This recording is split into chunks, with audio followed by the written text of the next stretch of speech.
The fantasy playoffs are officially here. If you are watching this video, congratulations on making it. And if you're watching this and you didn't make it to the playoffs, thank you for supporting the content. You are an absolute sicko for still watching playoff content when you are not winning your championship. But if you are in that fantastic top 6 or however your league is constructed, we have waiver wire pickups for you to go out and win that championship. Let's get into it. The priority waiver ad for me this week is Sean Tucker of the Tampa Bay Buccaneers, who is only 4% rostered on Sleeper. Bucky Irving was the lead back on the team, but has been on the injury report for what seems like the last half of the season. He was taken out of the game on Sunday with a suspected back injury. Now, we haven't heard a huge amount more, but with how shaken up Bucky has been and with that light frame, I wouldn't be surprised if he misses some time going forwards, at least the week ahead, but potentially the next few weeks in the run-up to the playoffs, which the Bucs are on course to make. Now, in relief of Bucky Irving, Sean Tucker only saw 3 carries, but he took them for 47 yards. He's a better goal line back than Rachaad White, and this staff haven't shown any inclination to make Rachaad White a 3-down back. There's a reason why they drafted Bucky in the first place. With that schedule coming up, the Chargers, then the Cowboys and the Panthers, who are great teams to run the ball against. The Panthers, especially in week 17. If Bucky Irving misses any extended period of time, Sean Tucker has a real chance to be an absolute league winner, and he's available in 96% of leagues on Sleeper. Adam Thielen was dropped in a fair amount of leagues. He is 70% rostered, so you need to check if he's out there. He was the wide receiver 17 in week 14 with 11 targets, 9 catches for 102 yards. That is an incredible total. Bryce Young is absolutely breaking out. He's looked fantastic the last few weeks. This is a team with a terrible defense and an ascending offense, but we also know that Bryce can't really trust any of the other targets on the team, with Jalen Coker currently struggling with injury and Xavier Legette struggling with a case of the can't catch itis. So with the upcoming schedule with the Cowboys, the Cardinals, and then the Bucs, with the team likely playing from behind, you've seen Bryce have to try and lead game-winning drives, I don't know, as long as he's been starting because this defense is so terrible. Adam Thielen out of the slot is going to be peppered with a monster amount of targets. And he's someone that if he's out there on your waiver wire, this is a league winner. He has high-end wide receiver 2 upside week in, week out, just because of the amount of target volume that he's going to see in this offense. If you are enjoying this video and you want to see more like this, I would love if you would consider liking, commenting, and subscribing. There's going to be so much content to help you win your leagues the rest of this season, whether it's redraft, dynasty. I'm going to do a video later in the week about the pieces that are going to push you over the edge. So if you're in a dynasty league and you can still make trades, you need to be checking out that. It's been a fantastic first season, but I'd love to keep it going, and I would love for you to be part of that journey.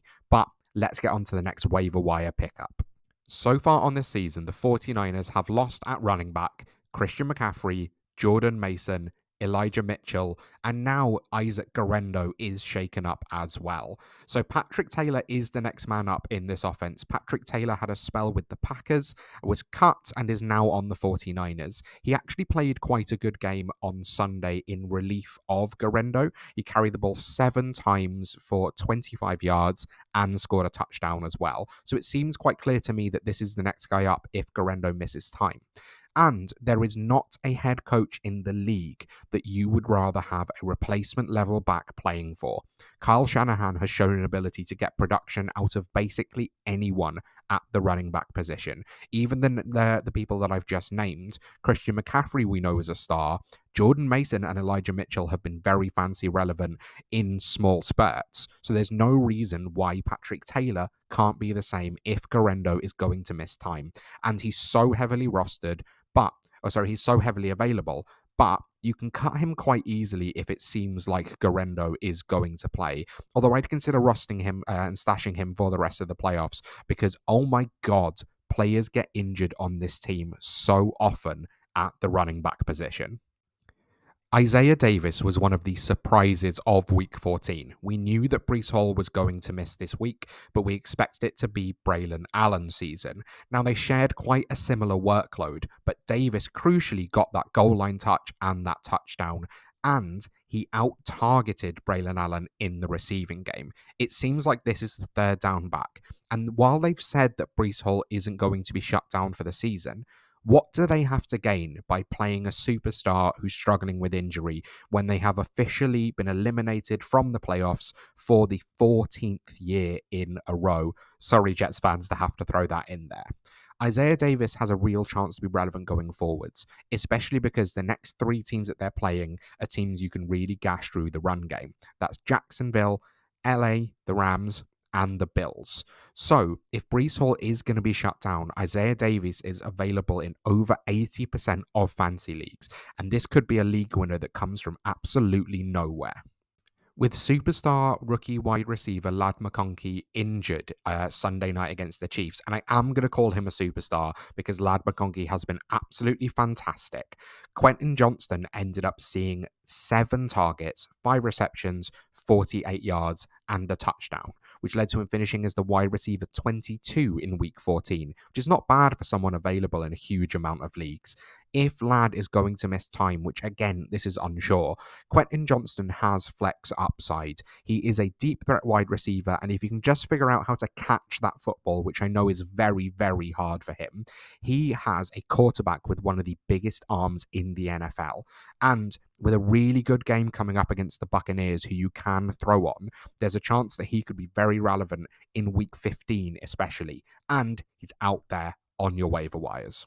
Now, another player who's come from absolutely nowhere is undrafted free agent running back Sincere McCormick on the Raiders. Now, against the Bucs in week 14, he only finished as the RB26, but the reason this is so exciting for him is that Amir Abdullah only saw 1 carry and 1 reception, with Sincere McCormick seeing 15 carries and 2 receptions that he took for 78 yards on the ground and 11 through the air. This is such a strange backfield. Alexander Mattison and Zamir White have struggled with health and with performance. Amir Abdullah clearly doesn't have it. So Sincere McCormick should be someone that actually going forward you can start. I wouldn't be surprised if, regardless of injury, he kept hold of this backfield for this week and potentially even beyond into next year. And with a cakewalk of a schedule against the Falcons, the Jags, and the Saints in the playoffs, this is going to be a flex level player, even if 2 weeks ago, none of us had heard of him. You can tell that this is really about injuries and opportunity as we get into the deep end of the season. Dallas Goedert is on IR. He'll be back for the playoffs for the Eagles, but he's going to miss the regular season, which means that Grant Calcaterra is the next man up at tight end. In week 14, he finishes as a tight end 9 because he scored a touchdown. But if he can keep that up, if he can get more touchdowns, that's your path to a top 12 week at the tight end position. This isn't someone I'd be targeting too much, but if you are really struggling at the tight end position and you need a streamer, if you were the Dallas Goedert owner, or if you're feeling uncertain about still having Kyle Pitts, who you probably could have dropped by now, Grant Calcaterra is a great streaming option that can help you if he scores a touchdown. Taysom Hill is out for the rest of the year as well and potentially might be forced to retire after this latest injury. And in relief of him, Juwan Johnson truly stepped up. He finished as the tight end 3 with 4 catches for 50 yards and a touchdown. He's definitely someone that you can look to start, although I'm not confident in the fact that Derek Carr will probably be shut down for this Saints team. So it might be Jake Haener or going back to Spencer Rattler, though Jake Haener came in relief of Carr in week 14 when he was injured. Juwan Johnson has a good ability to get open underneath, and he is huge. So if they're starting a quarterback that isn't great, they might look for that safe valve at the tight end position, and Juwan Johnson could get a fair amount of volume to be relevant. He's actually someone I have a huge amount of in best ball, so him coming alive at this time is very helpful for me, even if most of those teams probably aren't making the playoffs in the first place. So that is going to do it for today. Please feel free to drop a comment down below if you want advice on who to drop, if you want to talk about lineups going into playoffs, or if you just want to celebrate how great a season it's been for you. I will be delighted to hear it. best of luck with your waiver wire pickups. Best of luck for the playoffs as we start to get into it.